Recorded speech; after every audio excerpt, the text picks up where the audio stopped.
أعوذ بالله من الشيطان الرجيم. بسم الله الرحمن الرحيم. الحمد لله رب العالمين والصلاة والسلام على نبينا محمد وعلى آله وصحبه أجمعين. أما بعد. کتاب الفوائد، مؤلف ہیں اس کتاب کے امام ابن القیم رحمہ اللہ،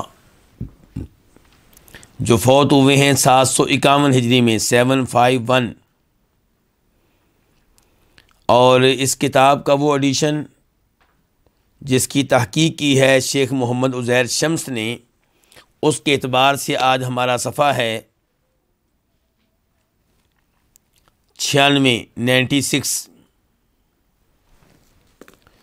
اور اس کتاب کا دوسرا ایڈیشن جس کی تحقیق کی ہے ڈاکٹر عبدالباسط المشہدانی نے، اس کے اعتبار سے صفحہ نمبر ہے 137 137۔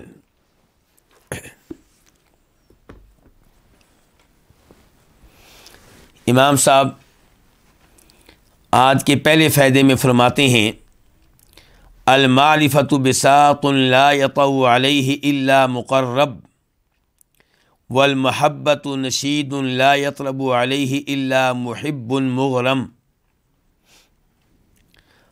معرفت، پہچان، کس کی پہچان؟ اللہ تعالیٰ کی۔ معرفت سے مراد یہاں پہ اللہ کی معرفت ہے، معرفت الہی۔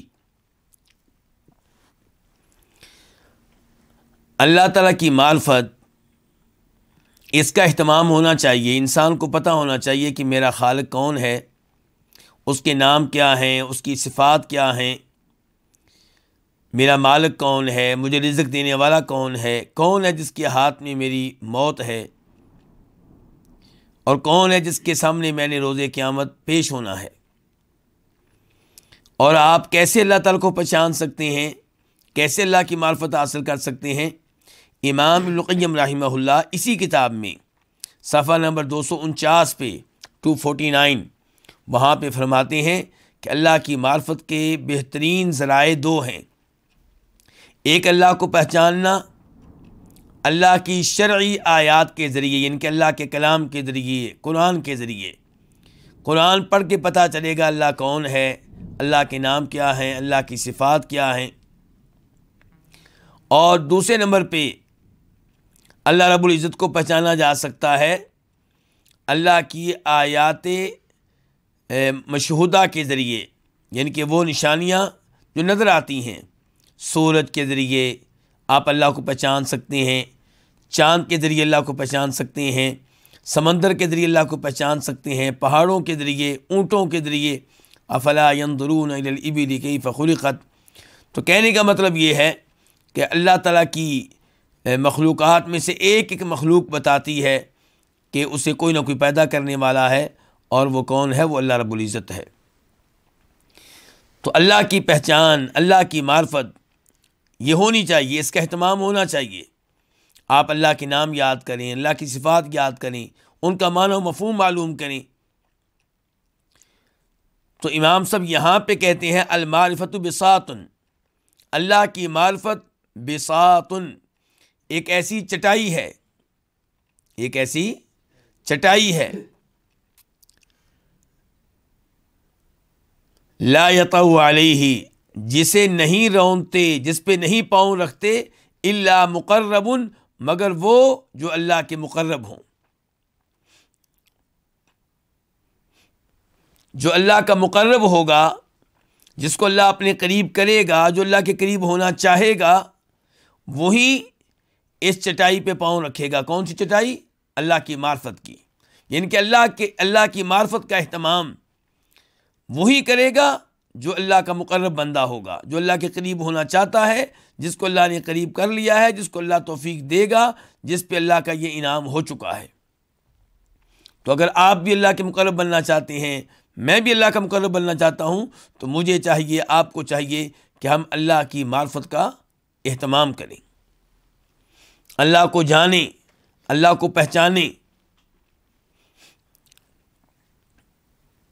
اس کے بعد کہتے ہیں والمحبت نشید، اور محبت ایک ترانہ ہے۔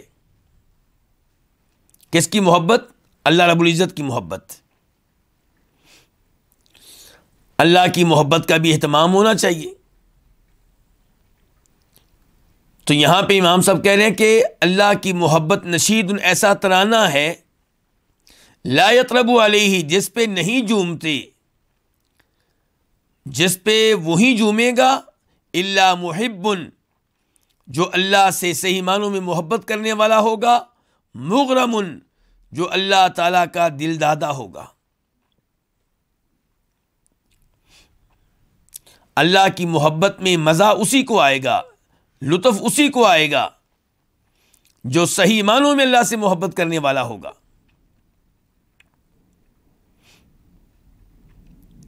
اللہ رب العزت قرآن حکیم میں ارشاد فرماتے ہیں یا ایھا الذین آمنوا من یرتد منکم عن دینہ فسوف یأتی اللہ بقوم یحبهم ویحبونہ۔ یہ سورہ مائدہ ہے کہ اے ایمان والو، اگر تم میں سے کوئی دین اسلام ترک کر دیتا ہے، مرتد ہو جاتا ہے، تو دین اسلام کو اس کا کوئی نقصان نہیں ہے، اللہ کو اس کا کوئی نقصان نہیں ہے۔ کسی کے جانے سے اسلام پہ کوئی فرق نہیں پڑنے والا۔ اللہ تعالیٰ اس کی جگہ پہ ایسی قوم کو لے آئے گا جو اللہ سے محبت کرنے والی ہوگی، اللہ ان سے محبت کرنے والا ہوگا۔ تو اللہ کن سے محبت کرتا ہے؟ جو اللہ سے محبت کرتے ہیں۔ تو یہ ایک نشہ ہے، اللہ سے محبت ایک نشہ ہے۔ جیسے کئی ترانہ سننے والے ترانہ سن کر جھوم رہے ہوتے ہیں، ان کو بڑا مزہ آ رہا ہوتا ہے، بڑا لطف محسوس کر رہے ہوتے ہیں، تو اللہ کی محبت بھی ایک ترانہ ہے جس پہ وہی جھومے گا جو صحیح معنوں میں اللہ سے محبت کرنے والا ہوگا، اللہ کا دل دادا ہوگا۔ آپ اللہ سے محبت کریں گے تو آپ کو اللہ کی محبت ملے گی۔ نبی علیہ الصلوۃ والسلام ایک حدیث میں فرماتے ہیں، بخاری شریف میں اس حدیث کا نمبر ہے 16 کہ ثلاث من کن فیہ، تین چیزیں جس میں ہوں گی، وجد بہن حلاوت الایمان، وہ ان تین چیزوں کی وجہ سے ایمان کی مٹھاس کو محسوس کرے گا۔ ایمان کی مٹھاس، جیسے یہاں پہ امام القیم نے کیا کہا ہے، محبت ایک ترانہ ہے جس پہ وہی جھومے گا جسے صحیح معنوں میں اللہ سے محبت ہوگی۔ اور حدیث میں اللہ کے نبی کیا فرما رہے ہیں صلی اللہ علیہ وسلم، تین چیزیں جس میں ہوں گی وہ ایمان کی مٹھاس کو، ایمان کے لطف کو محسوس کرے گا۔ پہلی چیز کیا؟ ان یکون اللہ ورسولہ احب الیہ مما سواہما، کہ اسے اللہ کے رسول سے محبت ہر چیز سے بڑھ کر ہو، ہر ایک سے بڑھ کر ہو۔ تو جب آپ کو اللہ کے رسول سے محبت ہر ایک سے بڑھ کر ہوگی تو آپ کو ایمان کی لذت محسوس ہوگی، ایمان کا لطف آپ محسوس کریں گے، عبادت کریں گے، آپ کو مزہ آئے گا۔ نبی علیہ الصلوۃ والسلام ایک اور حدیث میں، بخاری شریف کی حدیث ہے 3009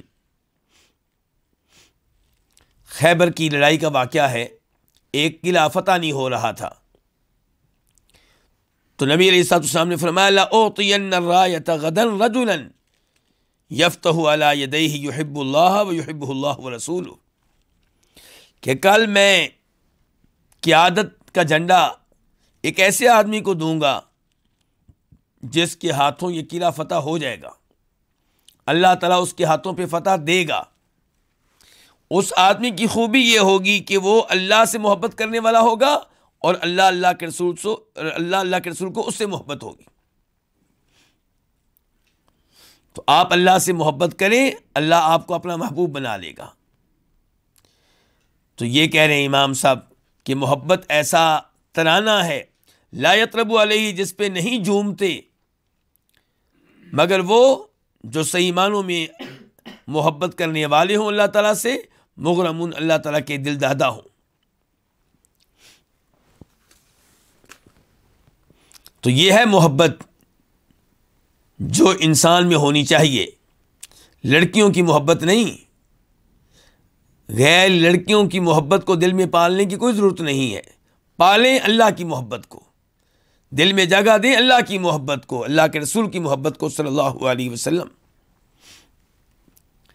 فائدہ نمبر 2، امام صاحب فرماتے ہیں الحب غدیر فی صحراء لیست علیہ جادہ فلہذا قل والدہ،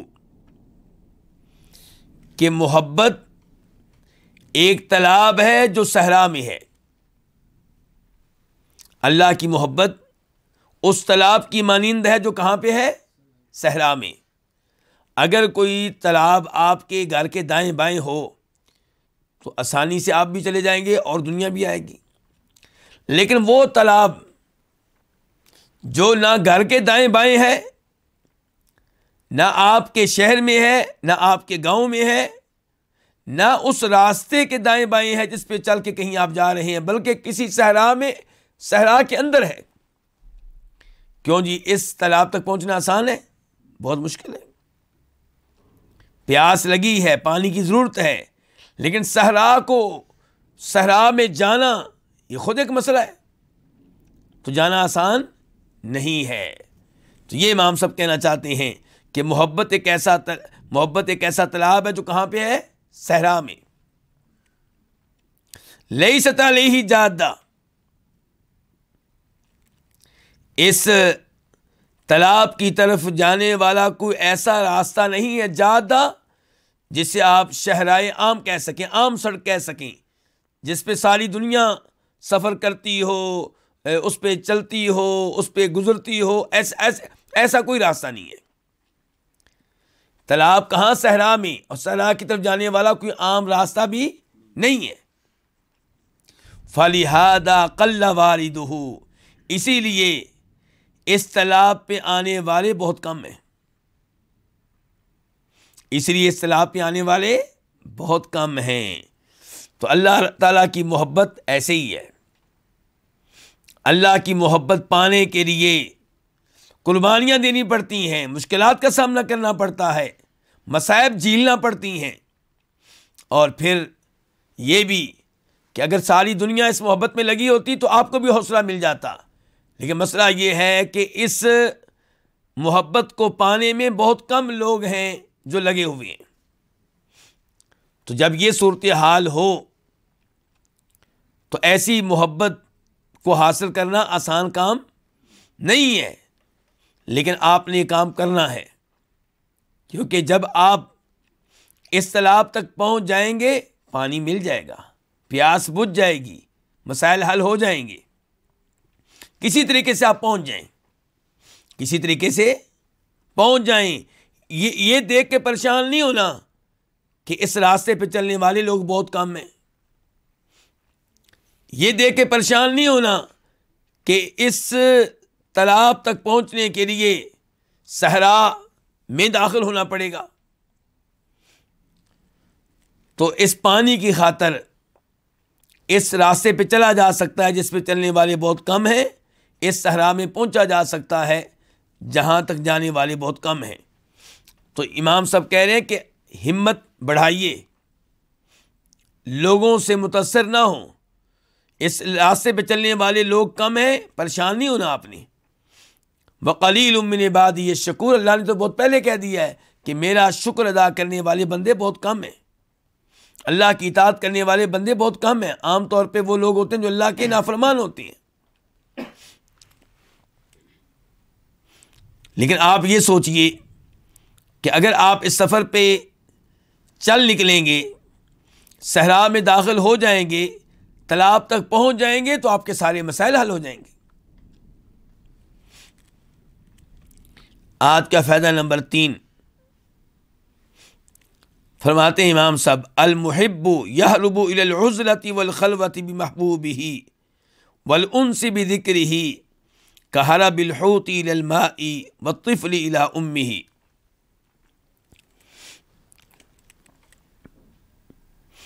کہتے ہیں کہ محبت کرنے والا یہرب بھاگتا ہے، بھاگ کر جاتا ہے کس کی طرف؟ علیحدگی کی طرف. کس کی طرف؟ علیحدگی کی طرف۔ آپ نے ایسے عاشق دیکھے ہوں گے اپنے رشتہ داروں میں، محلہ داروں میں، جو کسی لڑکی کے عشق میں مبتلا ہو جائیں تو وہ عام مجلس میں نہیں بیٹھتے ہیں تو فوراً ہی فون پکڑ کے باہر نکل گئے فون کرنے کے لیے، میسج کرنے کے لیے۔ میسج آ رہا ہے، میسج جا رہا ہے، فون آ رہا ہے، فون جا رہا ہے، تو وہ چاہتا ہے مجھے علیحدگی کا موقع ملے تاکہ میں گفتگو کر سکوں کس سے؟ اپنی محبوبہ سے۔ تو امام صاحب ہم سے کہہ رہے ہیں کہ اگر آپ اللہ کے سچی اللہ سے محبت کرنے والے ہیں تو آپ موقع غنیمت جانیں علیحدگی کا۔ علیحدگی میں بیٹھ کے اللہ سے باتیں کریں، اللہ سے سرگوشیاں کریں، اللہ سے دعائیں کریں، اللہ کا کلام اس کی تلاوت کریں۔ تو کہتے ہیں المحب، محبت کرنے والا، یہرب، بھاگ کر جاتا ہے العزلۃ، کس کی طرف؟ علیحدگی کی طرف۔ والخلوۃ بمحبوبہ، اور اپنے محبوب کے ساتھ تنہائی کی طرف۔ والانس بذکرہ، اور اس کے تذکرے کے ساتھ مانوس ہونے کے معاملے کی طرف بھاگ کر جاتا ہے، یعنی کہ اس کے تذکرے کے ساتھ وہ مانوس ہو جاتا ہے۔ اگر وہ اس سے فون پہ بات نہ بھی ہو، اس کے بارے میں سوچنا، اس کا تذکرہ، اس سے مانوس ہوتا ہے۔ تو آپ بھی اگر اللہ تعالیٰ سے محبت کرنے والے ہیں تو جب کبھی علیحدگی میسر آئے تو آپ اس موقع کو غنیمت جانیں، اللہ کا ذکر کر کے مانوس ہوں۔ یہ نہ سمجھیں کہ میں اکیلا بیٹھا ہوں، تنہائی کا شکار ہوں، نہیں، اس موقع کو آپ غنیمت جانیں۔ مثال کے طور پہ آپ کو جیل میں ڈال دیا گیا ہے اور جیل میں آپ کو تنہائی میں رکھا گیا ہے، تو آپ اپنے آپ کو تنہا محسوس نہ کریں، اللہ کا ذکر کر کے اللہ کے ساتھ جڑ جائیں، اس کے ساتھ مانوس ہو جائیں، اپنے دل کو اللہ کے ذکر سے آباد کر لیں۔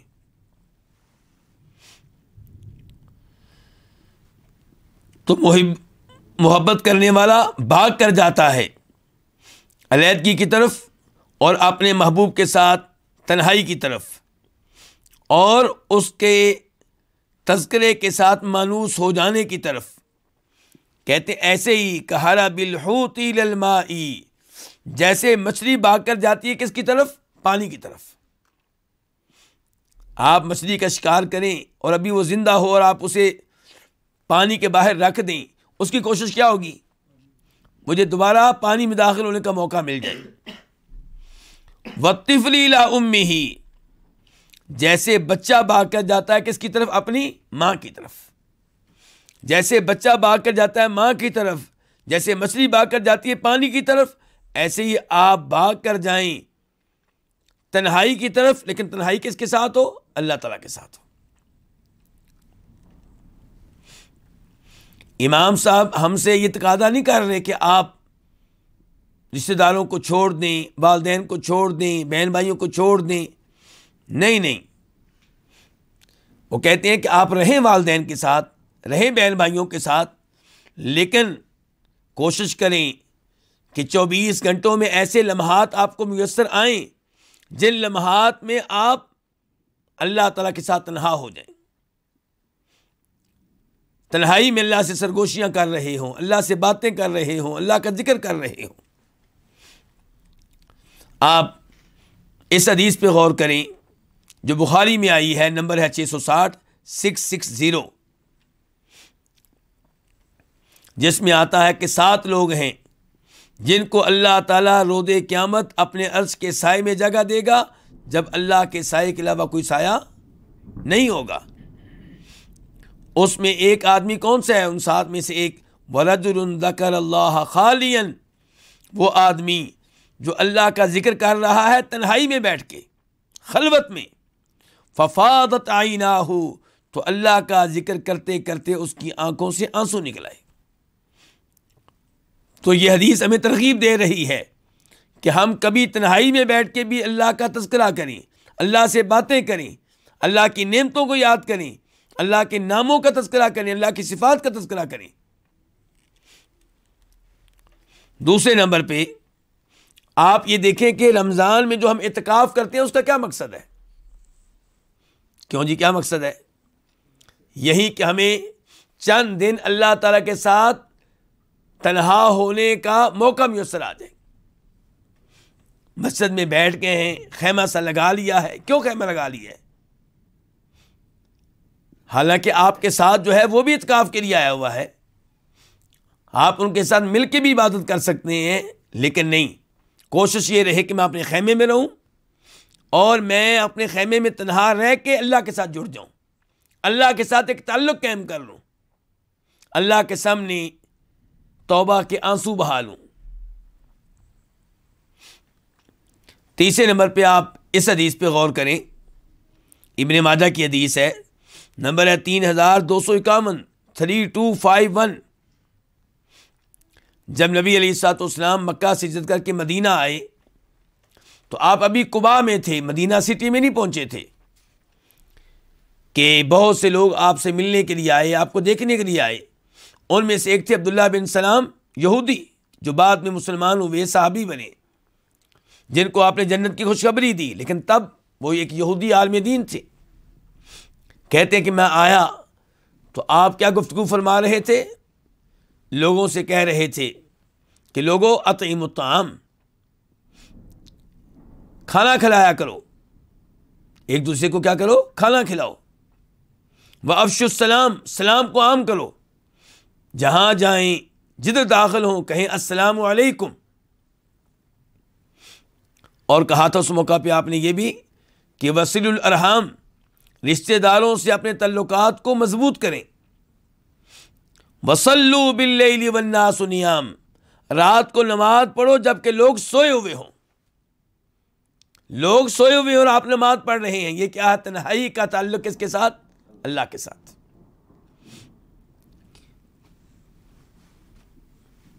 تو اب ان احادیث کے بعد دوبارہ سے آپ امام القیم رحمہ اللہ کے الفاظ پہ غور کریں. میں جلدی کے ساتھ ترجمہ کرتا ہوں.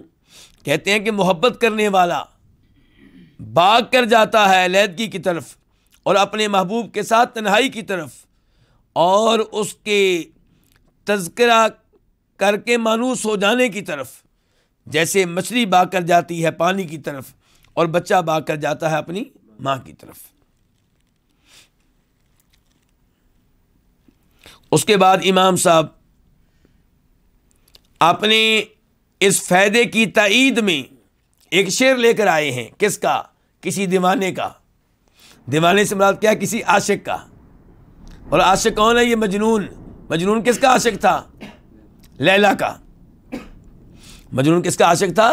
لیلا کا. کیا کہہ رہے دیکھیں, کہتا ہے وَأَخْرُجُ مِن بَيْنِ الْبُيُوتِ لَعَلَّنِي احدث عنك القلب بالسر خالیا, اور میں نکل جاتا ہوں گھروں کے بیچ میں سے, میں باہر نکل جاتا ہوں. کیوں جی؟ کیوں تو نکل جاتا ہے جی؟ کہتا ہے لعلنی, تاکہ میں احدث, گفتگو کروں, عنک, تیرے بارے میں. کس سے کروں؟ القلب, اپنے دل سے. تاکہ میں تیرے بارے میں گفتگو کروں. کس سے؟ اپنے دل سے. بالسری, چپکے چپکے. خالین, تنہائی میں بیٹھ کر. تو یہ دیوانے ایسے ہوتے ہیں, عاشق ایسے ہوتے ہیں. تو یہ عشق تو حرام ہے, یہ تو غلط ہے. آپ اللہ تعالیٰ کے سچے محب بنیں. وہ محبت جو آپ کے کام آئے گی, وہ محبت جو روز قیامت نجات کا سبب اور ذریعہ بنے گی.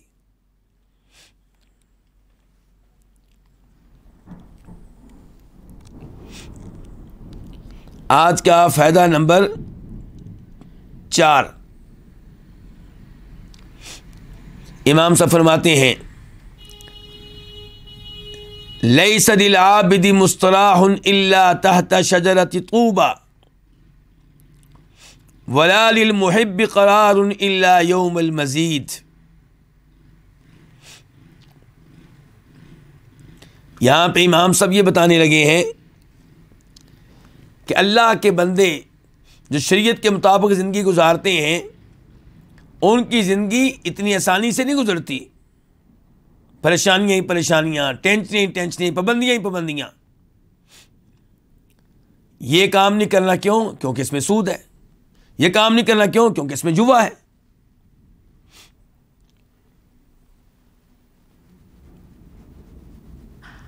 یہ چیز نہیں خریدنی کیوں؟ کیونکہ یہ حرام ہے. آپ نے کاروبار اس انداز سے نہیں کرنا کیونکہ شریعت نے اس سے روکا ہوا ہے. یہ چیز نہیں کھانی، یہ چیز نہیں پینی، فلاں آدمی کے ساتھ دلی تعلق قائم نہیں کرنا.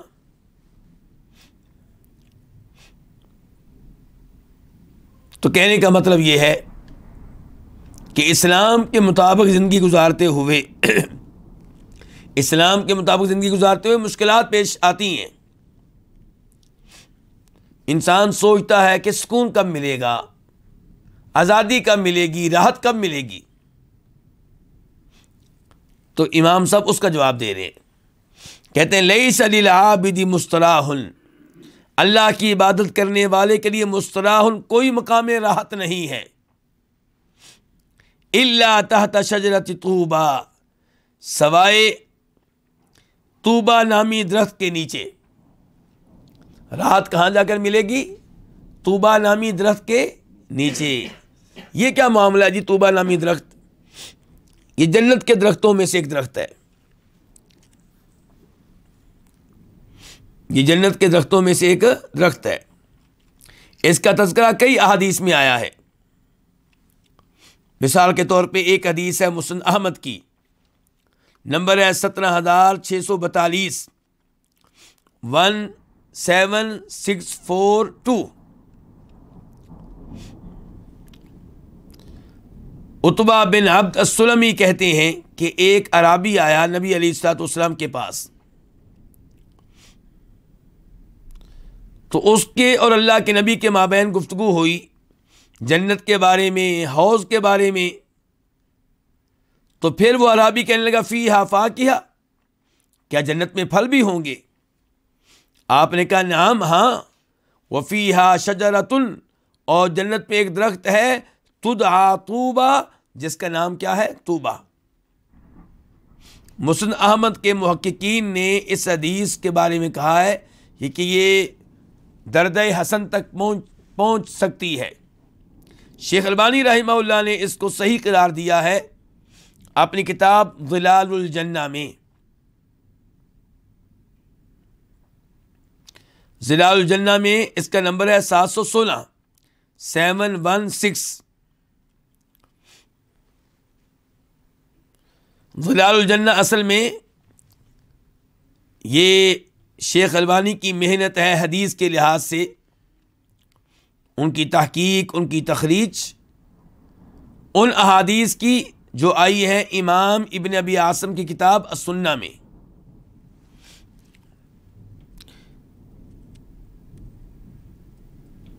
اس کے علاوہ ایک اور حدیث جس میں اس درخت کا تذکرہ آیا، اس کو شیخ البانی لے کر آئے ہیں اپنی کتاب الصحیحہ میں،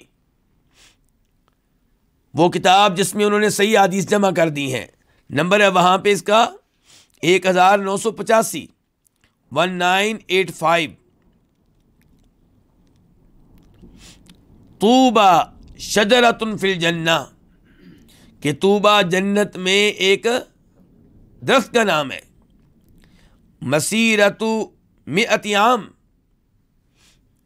وہ درخت کتنا لمبا چوڑا ہے، کتنا وسیع ہے، کتنا کشادہ ہے کہ اس کے نیچے 100 سال چلا جا سکتا ہے. 100 سال چلتے رہیں تو آپ اس درخت کے نیچے ہی ہوں گے.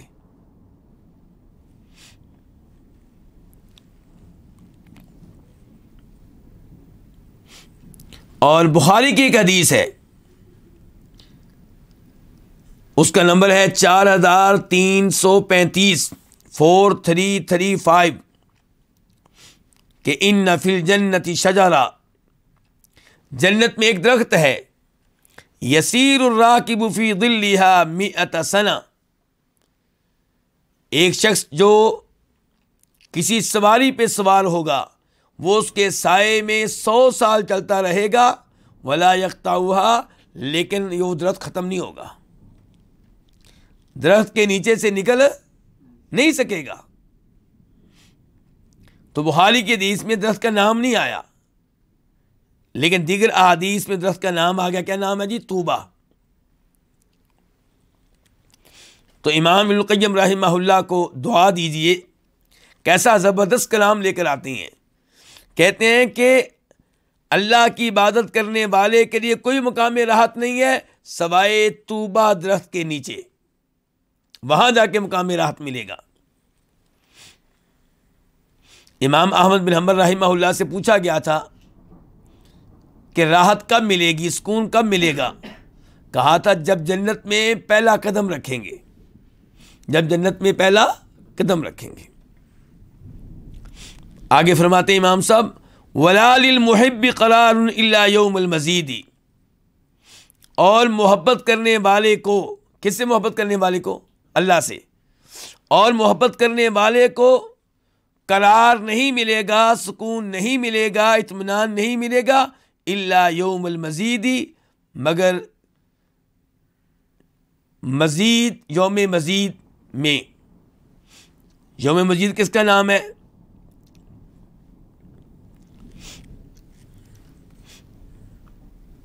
اہل جنت جنت میں ہر جمعہ کے دن اللہ تعالیٰ کیا دیدار کریں گے؟ اللہ کی زیارت کریں گے. اہل جنت ہر جمعے کے دن جنت میں اللہ تعالیٰ کا دیدار کریں گے. اس دن کو کیا کہتے ہیں؟ یوم مزید. اور یہ جمعہ کا دن ہوا کرے گا. دن کون سا ہوگا؟ جمعے کا. تو میں گزارش کر رہا تھا کہ یوم مزید یہ یوم جمعہ ہے، لیکن کہاں پہنچ کر؟ جنت میں پہنچ کر. اور اس دن کیا ہوا کرے گا؟ اللہ کا دیدار ہوا کرے گا. تو امام صاحب کہہ رہے ہیں کہ اللہ سے محبت کرنے والے تجھے قرار تب ملے گا، سکون تب ملے گا جب جمعہ کا دن ہوا کرے گا تو اللہ کا دیدار کیا کرے گا. یہ جو میں نے وضاحت کی ہے کہ یوم مزید سے مراد جمعے کا دن ہے، اور جنت میں جنتی لوگ جمعہ کے دن اللہ کا دیدار کیا کریں گے، اس بارے میں احادیث کہاں آئی ہیں؟ نمبر 1 مسند ابی یعلا. مسند ابی یعلا میں اس کا نمبر ہے 4228 4228. نمبر 2 شیخ البانی رحمہ اللہ کی صحیح الترغیب، وہاں پہ اس کا نمبر ہے 694 694. اور اس کا مطلب یہ ہوا کہ شیخ البانی نے اس حدیث کو کیا قرار دیا ہے؟ صحیح قرار دیا ہے. المعجم الاوسط للطبرانی، وہاں پہ اس کا نمبر ہے 2084 2084. بلکہ امام طبرانی اس کو اپنی اس کتاب میں 2 بار لے کر آئے ہیں. دوسری بار اس کا نمبر ہے 6717 6717.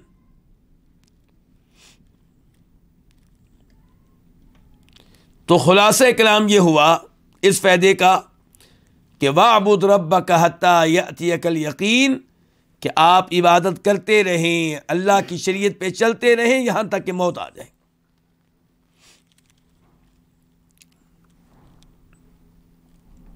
آج کا فائدہ نمبر 5. امام صاحب فرماتے ہیں اشتغل به فی الحیاء یکفک ما بعد الموت. آپ اللہ تعالیٰ کے ساتھ مشغول رہیں فی الحیاتی، اس زندگی میں، دنیاوی زندگی میں آپ مشغول کس کے ساتھ رہیں؟ اللہ تعالیٰ کے ساتھ. سب سے بڑی آپ کی مشغولیت یہ ہو کہ آپ نے اللہ کو وقت دینا ہے. ٹھیک ہے بیگم کو بھی وقت دیں، بچوں کو بھی دیں، کاروبار کو بھی دیں، جاب کو بھی دیں، لیکن اہم ترین آپ کی مشغولیت کیا ہونی چاہیے؟ اللہ تعالیٰ کے ساتھ. آپ اللہ کے لیے نماز پڑھ رہے ہوں، اللہ کے لیے روزے رکھ رہے ہوں، اللہ کا ذکر کر رہے ہوں، اللہ کے کلام کی تلاوت کر رہے ہوں، اللہ کی اطاعت کر رہے ہوں، اللہ کے نام یاد کر رہے ہوں، اللہ کی صفات کے بارے میں گفتگو کر رہے ہوں.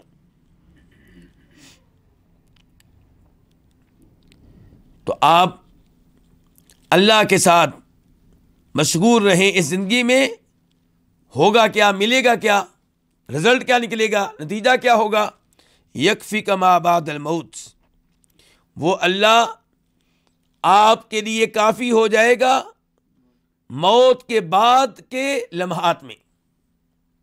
جو کچھ موت کے بعد ہے اس میں وہ اللہ آپ کے لیے کافی ہو جائے گا.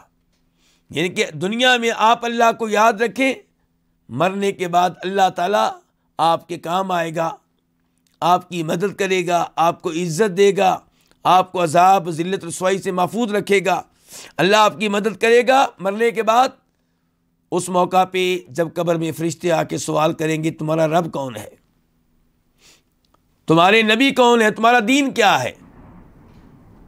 تو اگر آپ دنیا میں اللہ کے ساتھ مشغول رہے تب اللہ تعالیٰ آپ کی مدد کرے گا ان سوالوں کا جواب دینے میں. یثبت اللہ الذین آمنوا بالقول الثابت فی الحیات الدنیا وفی الآخرہ. تب اللہ تعالیٰ آپ کو ثابت قدم رکھے گا. ورنہ آپ کو پتہ ہے دنیا میں ہمارا کوئی امتحان لے تو ہم اس کے سامنے پزل ہو جاتی ہیں، جواب نہیں دے پاتے. جب قبر میں فرشتے سوال کریں گے تو کیا بنے گا؟ اللہ کی مدد ہوئی تو جواب دے پائیں گے، ورنہ نہیں دے سکیں گے. اللہ تعالیٰ ہمیں ان بندوں میں شامل فرمائے جو اس موقع پہ درست جواب دیں گے. تو امام صاحب کہہ رہے ہیں اللہ تعالیٰ آپ کے لیے کافی ہو جائے گا موت کے بعد. قبر میں، ارض حشر میں، جب میدان حشر میں ہوں گے، سورج بہت قریب ہوگا، لوگ پسینے میں ڈوبے ہوئے ہوں گے، سائے کی ضرورت ہوگی، تب اللہ تعالیٰ ہر ایک کو سایہ نہیں دے گا. چند ہی لوگ ہیں جن کو سایہ ملے گا، جن کا دنیا میں اللہ کے ساتھ تعلق تھا، جو اللہ کے لیے قربانیاں دیتے رہے. اور ایسے ہی اللہ آپ کی مدد کرے گا جب آپ جہنم کے اوپر رکھے ہوئے پل سے گزر رہے ہوں گے. وہ پل کتنا لمبا چوڑا ہوگا جی؟ کیوں جی گلفراز صاحب بتائیں نا. اللہ اکبر، بال سے زیادہ باریک، بال سے زیادہ باریک، تلوار سے زیادہ تیز. کیا اللہ کی مدد کے بغیر ہم گزر سکتے ہیں اس پل سے؟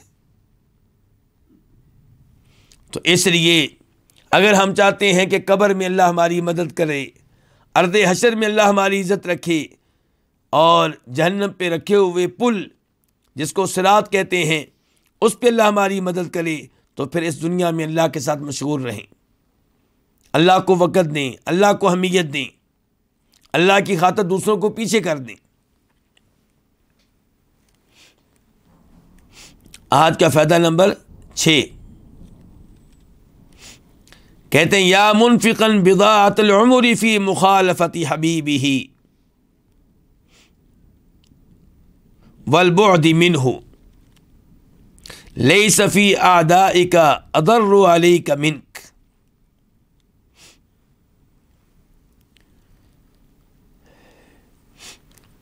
بضاع کا معنی ہوتا ہے سودا، سامان، سودا بیچنے والا جس کو آپ بیچتے ہیں. تو امام صاحب کہتے ہیں عمر کے سودے کو خرچ کرنے والے، منفقاً خرچ کرنے والے، عمر کے سودے کو خرچ کرنے والے اپنے محبوب کی مخالفت میں، والبعد منہ اور اس سے دور ہونے میں. تیرے دشمنوں میں کوئی ایسا نہیں ہے جو تیرے لیے تجھ سے زیادہ خطرناک اور نقصان دہ ہو.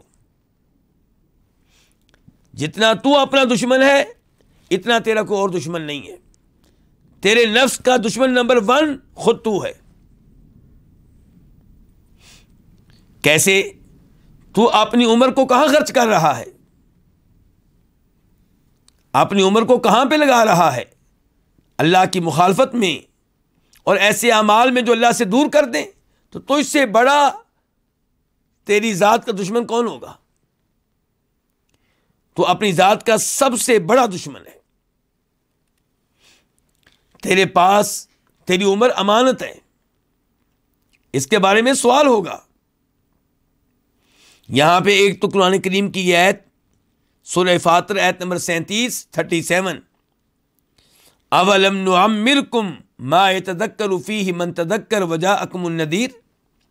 روز قیامت جب لوگ کہیں گے کہ یا اللہ ایک موقع دے دے، دنیا میں ایک بار بھیج دے، اب ہم اپنی اصلاح کر لیں گے، تیری شریعت کے مطابق زندگی گزاریں گے، تیرے نبیوں پہ ایمان لائیں گے۔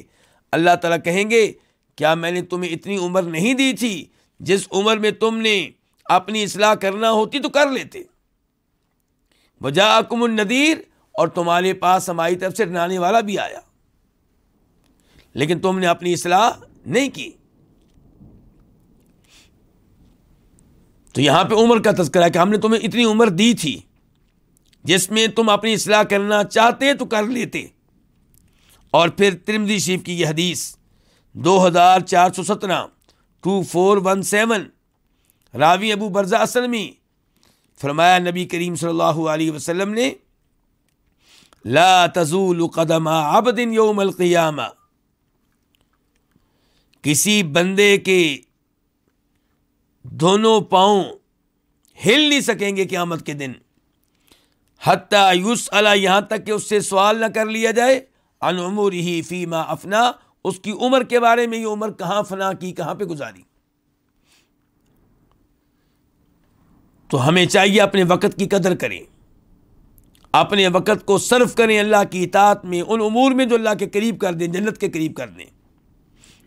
وقت کو ضائع نہ کریں موبائل میں وہ چیزیں دیکھ کر، وہ چیزیں سن کر جو روز قیامت ہمارے لیے نقصان دہ ثابت ہوں۔ یہ گانے سننا، یہ میوزک سننا، یہ غیر لڑکیوں کو دیکھنا، یہ فلمیں دیکھنا، یہ ڈرامے دیکھنا،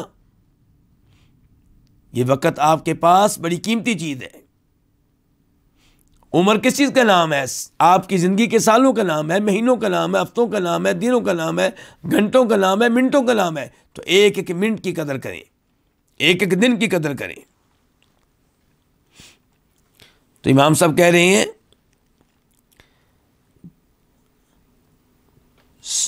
عمر کے سودے کو خرچ کرنے والے اپنے محبوب کی مخالفت میں اور اس سے دور ہونے میں، لیس فی اعدائک ضر، نہیں ہے تیرے دشمنوں میں کوئی ایسا ضر جو زیادہ نقصان دہ ہو علیہ کا، تیرے لیے، من کا، تجھ سے بڑھ کر۔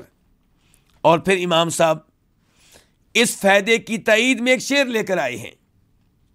شعر کیا ہے کہ ما یبلغ الاعداء من جاہل ما یبلغ الجاہل من نفسہ،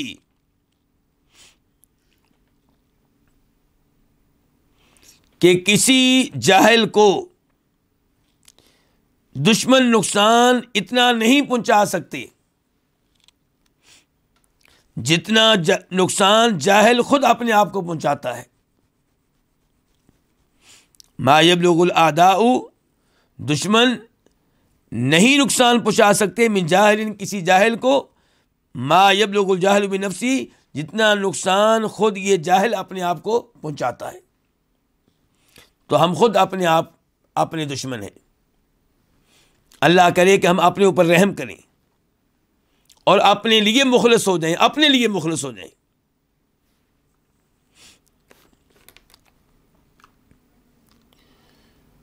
آج کا فائدہ نمبر 7، جی 7،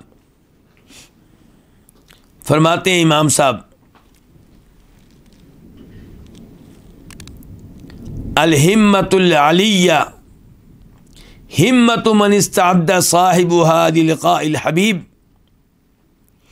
وقدم التقادم بین یدی الملتقى فاستبشر عند القدوم وقدموا لانفسکم واتقوا اللہ واعلموا انکم ملاقو وبشر المؤمنین۔ گزشتہ فائدے کے تعلق سے میں ایک حدیث آپ کے سامنے رکھنا چاہتا ہوں۔ بخاری شریف کی حدیث ہے، نمبر ہے اس کا 6419، 6419۔ فرمایا نبی صلی اللہ علیہ وسلم نے اعذر اللہ الی امرئ اخر اجلہ حتی بلغہ 60 سنہ،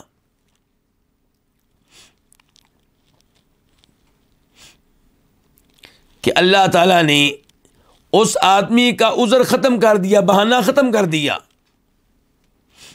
جس کی موت کو اللہ نے لیٹ کیا، اتنا لیٹ کیا حتیٰ کہ اللہ نے اس کی عمر پہنچا دی 60 سال تک۔ یعنی کہ 60 سال اگر آپ کی عمر ہو گئی ہے تو آپ کے پاس کوئی بہانہ نہیں رہا، اتنی عمر اللہ نے آپ کو دے دی اور آپ پھر بھی سدھرے نہیں، پھر بھی اپنی اصلاح نہیں کی، اپنی اس عمر کو اللہ کی اطاعت میں نہیں گزارا۔ اس حدیث سے اس بات کی نفی ہوئی جو کئی لوگ کہتے ہیں کہ 60 سال کے بعد اللہ تعالیٰ حساب کتاب نہیں لیں گے۔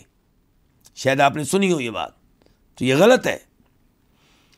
اللہ کے نبی تو یہ فرما رہے ہیں جس کی عمر 60 سال ہو گئی اب اس کے پاس کوئی بہانہ نہیں رہا، جس کی عمر 60 سال سے کم ہے اس کے پاس بھی کوئی بہانہ نہیں ہے، لیکن 60 سال ہو گئی تو پھر تو بالکل ہی کوئی بہانہ نہیں ہے، حد ہو گئی پھر تو۔ تو اس نئے فائدے میں امام صاحب کہتے ہیں الہمت العلیہ، بلند و بالا ہمت کس کی ہے؟ اونچی ہمت والا کون ہے؟ کیوں جی بلند و بالا ہمت کیا اس کی ہے جو مالی لحاظ سے زیرو تھا اور آج اپنے ملک کا ہیرو ہے، جس کے پاس سائیکل ہوا کرتی تھی اور آج اس کے پاس بہترین گاڑیاں ہیں، قیمتی جہاز ہیں؟ یا بلند و بالا ہمت اس کی ہے جو کسی گاؤں میں رہتا تھا اور آج اپنے ملک کے کسی بڑے شہر میں اس کے بڑے بڑے پلازے اور بلڈنگیں ہیں؟ کہتے ہیں نہیں، الہمت العلیہ، بلند و بالا ہمت اس کی ہے، ہمت من اس کی ہمت ہے من استعد صاحبها، جس ہمت والا استعدہ تیاری کرے للقاء الحبیبی، محبوب سے ملنے کی، اللہ سے ملنے کی، جس کی توجہ اس بات پہ ہے کہ میں نے اللہ سے ملنا ہے، اللہ کے سامنے پیش ہونا ہے، تو میں اس کی تیاری کر لوں، میں دیکھوں کہ میں اللہ کے پاس کیا لے کے جا رہا ہوں، میں نوافل پڑھوں، صدقہ خیرات کروں، تلاوتیں کروں۔ تو یہ وہ آدمی ہے جس کی ہمت بلند ہے، جس کی نگاہ دور کی نگاہ ہے۔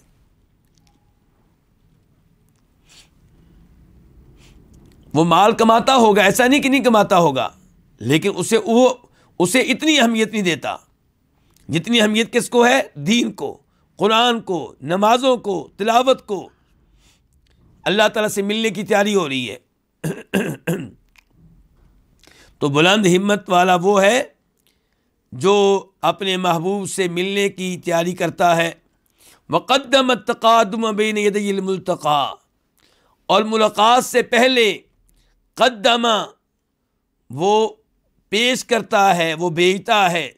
التقادم، تقادم ویسے کہتے ہیں پرانی چیز کو۔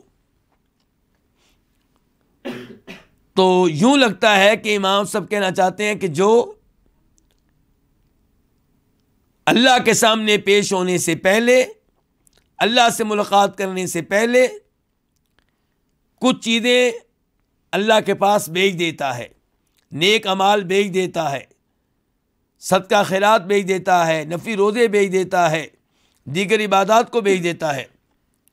فاستبشر عند القدوم، تو پھر وہ خوش ہوتا ہے عند القدومی، جب وہ پہنچتا ہے، جب وہ اللہ کے پاس پہنچتا ہے، اللہ کے پاس حاضری ہوتی ہے تو خوش ہوتا ہے،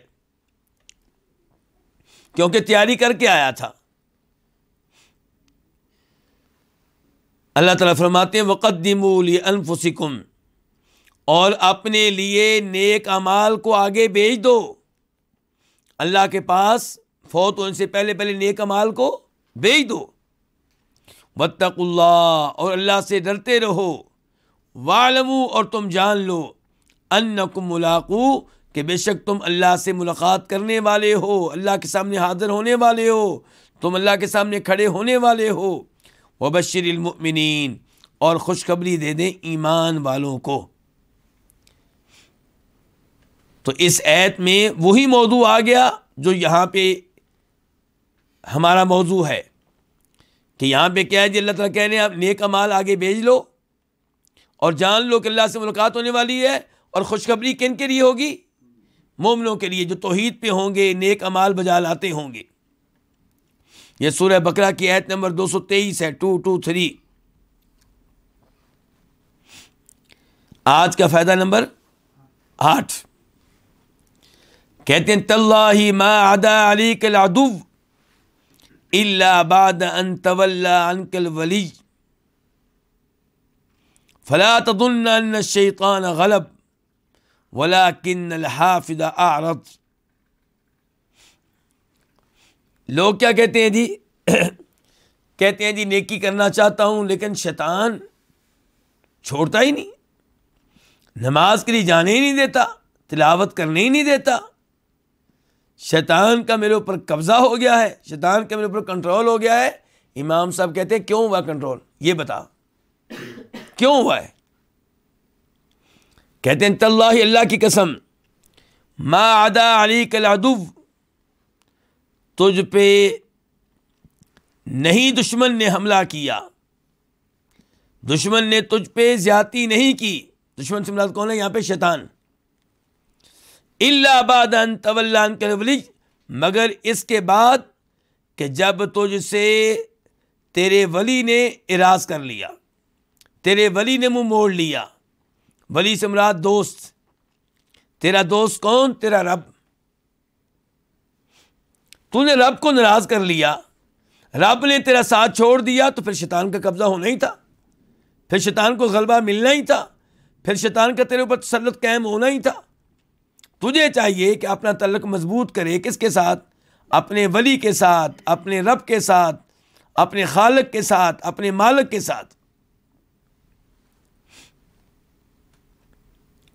اللہ تعالیٰ فرماتے ہیں سورہ یونس میں آیت نمبر 62 اور 64 میں، 62، 63، 64، الا ان اولیاء اللہ لا خوف علیہم ولا هم یحزنون. جو اللہ کے ولی ہیں ان کے اوپر کوئی خوف نہیں ہے، نہ وہ غمگین ہوں گے. کون ہے جی اللہ کے ولی؟ فرمایا الذین آمنوا، جو ایمان لائے، وکانوا یتقون، اور جو تقوی اختیار کرتے تھے، شرک سے، بدعات سے، گناہوں سے دور رہتے تھے. لہم البشری، ان کے لیے ہے خوشخبری.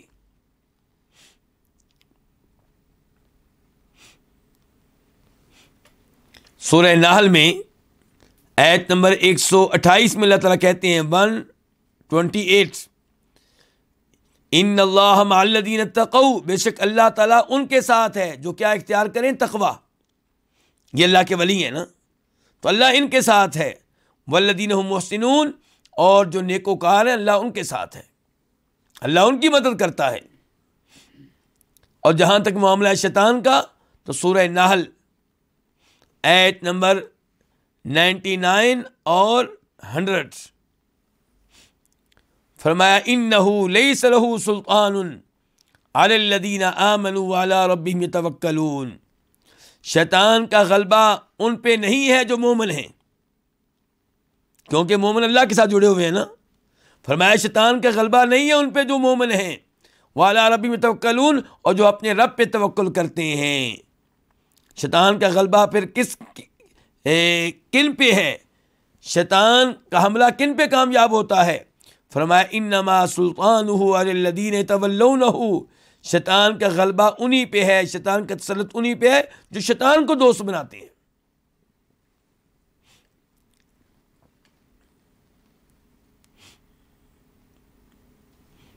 تو امام صاحب کیا فرماتے ہیں؟ تاللہ، اللہ کی قسم، ما عدا علیک العدو، نہیں دشمن نے، دشمن سے مراد کون ہے؟ ابلیس، شیطان. وہ تجھ سے، شیطان نے تجھ پہ زیادتی نہیں کی، شیطان نے تجھ پہ حملہ نہیں کیا، مگر بعد اس کے کہ تجھ سے ولی نے اراض کر لیا، یعنی کہ اللہ نے. اللہ ولی الذین آمنوا، اللہ مومنوں کا ولی ہے، دوست ہے. فلا تظن، تو یہ نہ سمجھ، ان الشیطان غلب، کہ شیطان تیرے اوپر غالب آ گیا ہے. ولکن الحافظ اعرض، لیکن تیری حفاظت کرنے والے نے تو اس سے منہ موڑ لیا ہے. اصل مسئلہ یہ ہوا ہے. کیا فرمایا تھا نبی علیہ الصلوۃ والسلام نے ترمذی کی حدیث عبداللہ بن عباس سے؟ احفظ اللہ یحفظک، تو اللہ کی حفاظت کر، اللہ تیری حفاظت کرے گا. اللہ کی شریعت کی حفاظت کریں، اللہ کے احکام کی حفاظت کریں، اللہ کے فرائض و واجبات کی حفاظت کریں، اللہ آپ کی حفاظت کرے گا، شیطان سے بچائے گا، دشمنوں سے بچائے گا. اور یہ دعا کرتے رہنا چاہیے. اللہم رحمتک ارجو، اے اللہ میں تیری رحمت ہی کی امید کرتا ہوں، فلا تکلنی الی نفسی، اے اللہ مجھے میرے حوالے نہ کر، مجھے میرے سپرد نہ کر، یعنی کہ مجھے میری یا اللہ مدد کر، مجھے اپنی پناہ میں لے لے، مجھے شیطان سے بچا، مجھے میرے دشمنوں سے بچا، مجھے میرے حوالے نہ کرنا۔ آج کا فائدہ نمبر 9، فرماتے ہیں امام صاحب، احذر بنفسک، اپنے نفس کے معاملے میں احذر احتیاط کرو، بچ کر رہو، خبردار رہو۔ فما اصابک بلاء قط الا منہا، تجھ پہ کوئی بھی آزمائش کبھی بھی نہیں آئی، تجھ پہ کوئی بھی آزمائش کبھی بھی نہیں آئی، الا منہا، مگر اسی کی جانب سے۔ کس کی جانب سے؟ تیرے نفس کی جانب سے۔ وما اصابکم من مصیبت فبما کسبت ایدیکم، تمہارے اوپر جو بھی مصیبتیں آتی ہیں تمہارے گناہوں کی وجہ سے آتی ہیں۔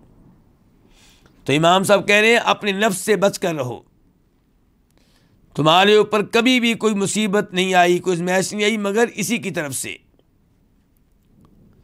ولا تحادنها فواللہ ما اکرمها من لم يهنها، اور اس سے سلو نہ کرنا، کس سے؟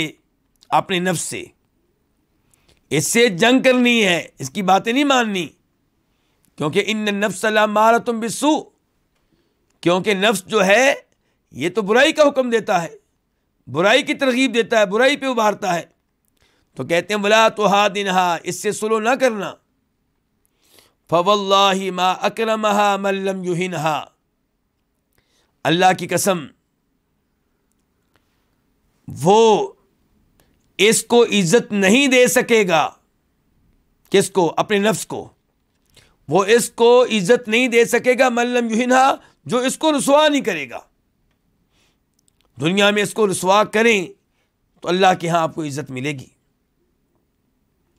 ولا اعزها من لم يذلها، اور اس کو عزت نہیں دے سکے گا جو اس کو ذلیل نہیں کرے گا۔ اللہ کے لیے اس کو ذلیل کر دیں اپنے نفس کو۔ مثال کے طور پہ نماز پڑھتے ہوئے سجدے کے دوران پیشانی کہاں پہ لگا دیں؟ مٹی پہ لگا دیں۔ اپنے نفس کو آپ نے ذلیل کر دیا، کس کی خاطر؟ اللہ کی خاطر۔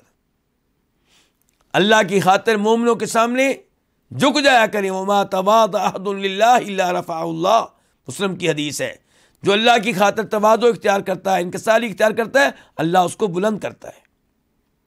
اپنے نفس کو اس نے عاجز بنا لیا، اللہ نے اس کو بلند کر دیا۔ ولا جبرها من لم یکسرها، اور اس کو درست نہیں کر سکے گا،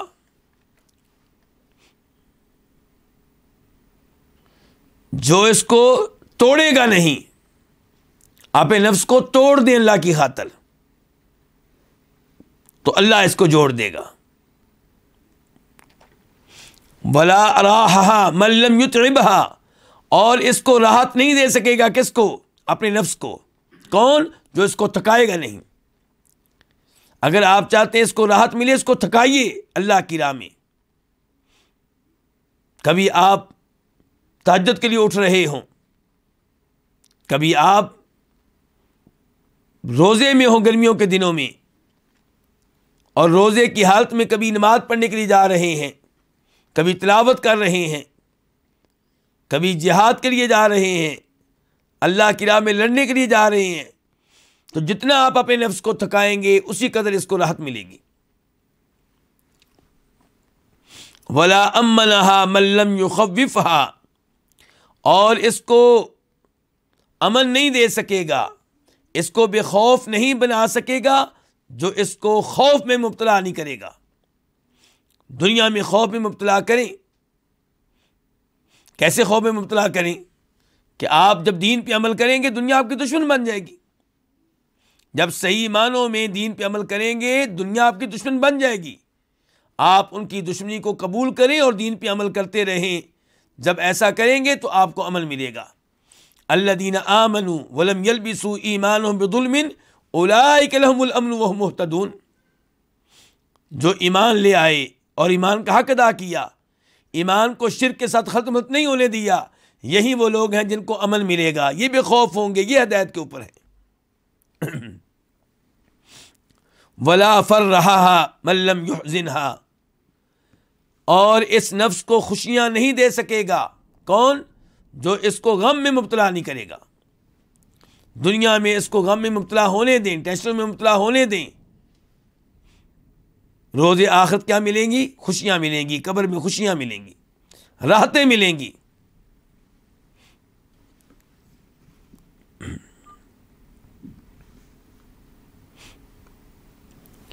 آج کا آخری فائدہ کہتے ہیں سبحان اللہ. اور سبحان اللہ کے الفاظ کس لیے بولے جاتے ہیں؟ تعجب کے اظہار کے لیے, حیرانگی کے طور پہ. لفظی معنی کیا سبحان اللہ؟ اللہ ہر عیب سے پاک ہے, اللہ ہر کمزوری سے پاک ہے. امام صاحب کہتے ہیں ظاہرک متجمل بلباس التقوی,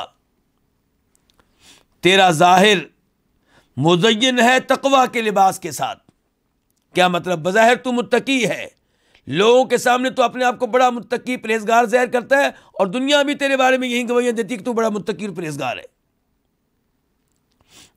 وَبَاطِنُكَ بَاطِيَةٌ لِخَمْرِ الْهَوَىٰ, اور تیرا اندر, تیرا باطن, باطیتن وہ برتن ہے خواہشات نفس کی شراب کا.